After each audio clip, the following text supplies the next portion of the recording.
Good morning. I'm Sandy Walden from Serenity, your Master Grief Coach and Master Grief Coach Trainer. Sometimes, not always, but sometimes people get the message that if they have strong belief in God, Spirit, universe, as always, insert the word or language that feels right to you.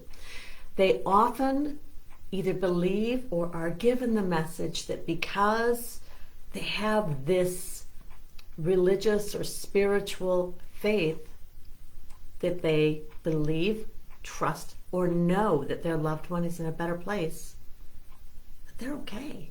Don't worry about them. They're good.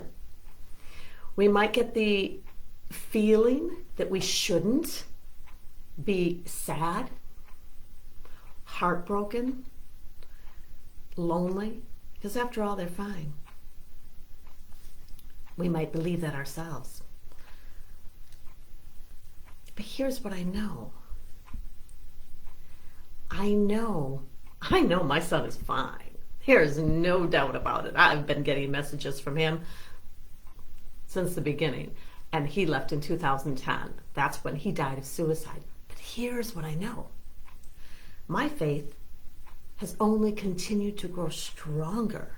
And it was in pretty good shape when he left. That doesn't mean I didn't miss him with every fiber of my being. Do I know he's in a great place? I do. And I would rather he was in not such a good place right now with me. Is that selfish? I don't know. I think it's being a reasonable person that says, I miss my boy. Take this to a human place, okay? Because right now we're talking about our human and our spiritual relationship, what our faith or our religion or our spirituality comes into play for us. And some people are really afraid that their person is not in such a good place, and that brings additional levels of fear, right? Can we own this and be considerate and kind and understand it? I wanted to bring this to a human place, and this is how I want to do it. My two oldest boys went far, far away.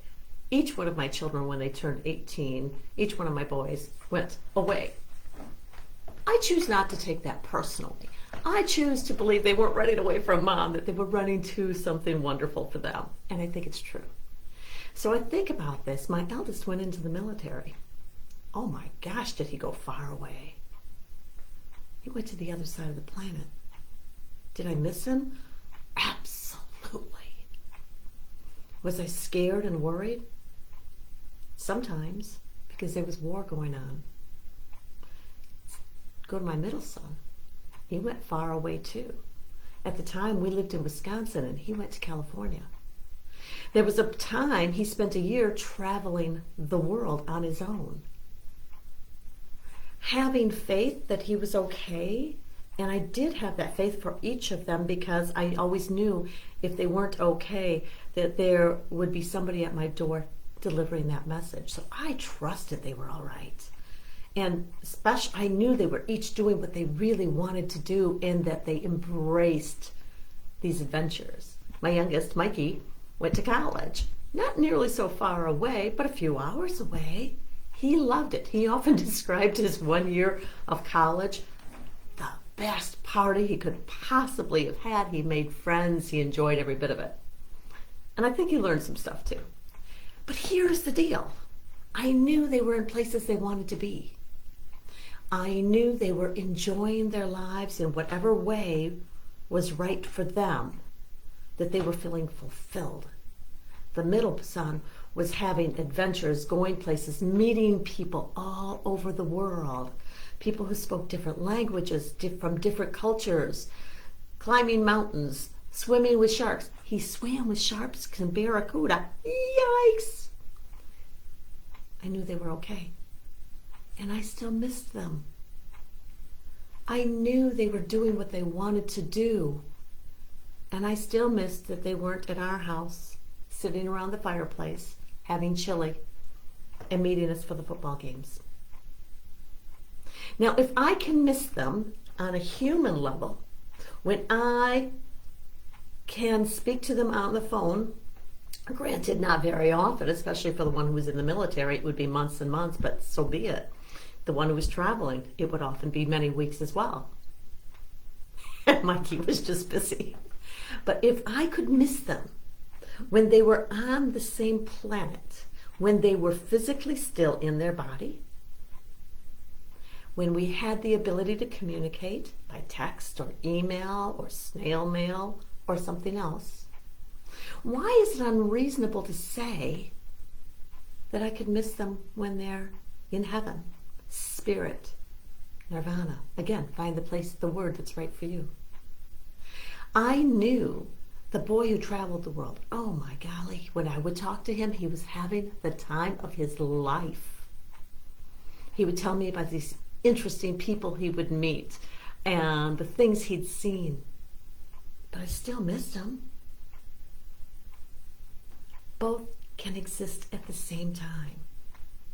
Now our people, our folks, our children, our parents, our spouses, our friends, our loved ones are not someone we can talk to by phone.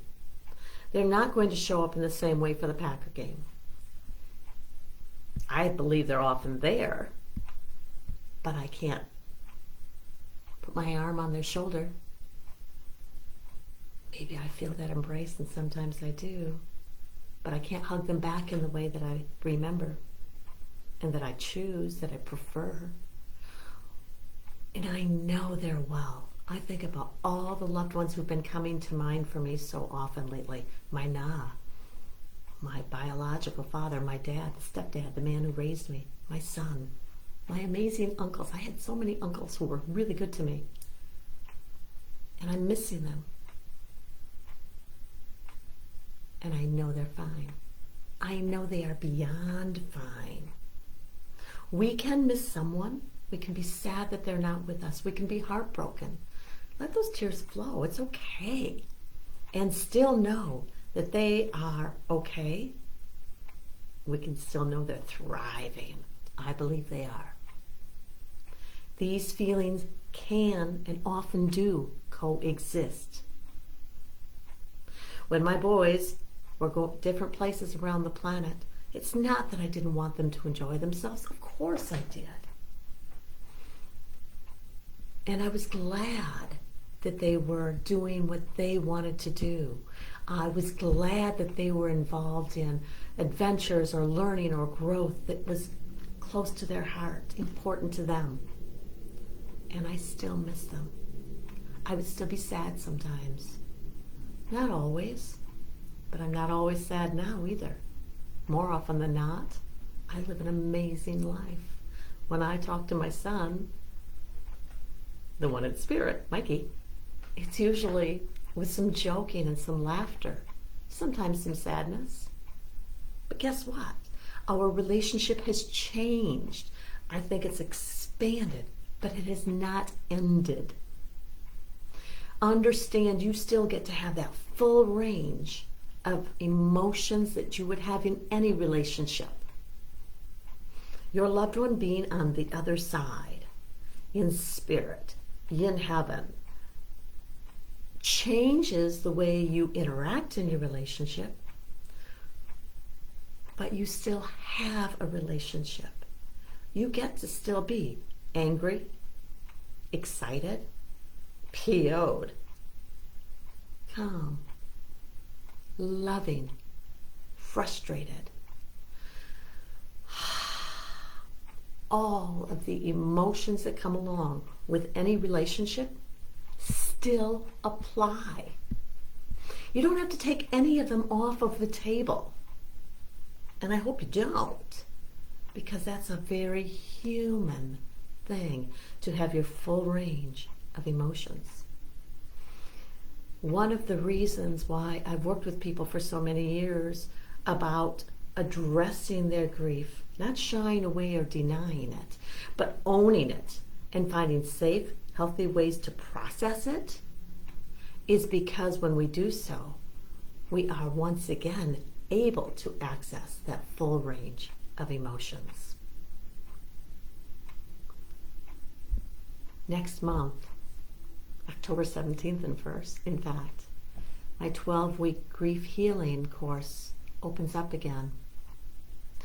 I invite you to take part of this, and if you'd like to, please send me an email or a private message, and I'll send you the details.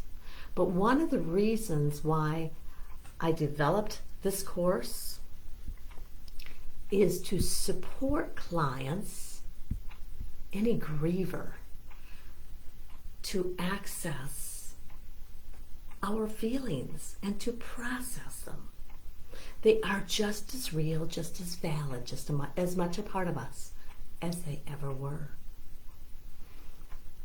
Being a faithful person, a deeply, devoutly religious person, having complete understanding, not even understanding, because often we don't, right? Most of the time I think we don't. We're learning as we go.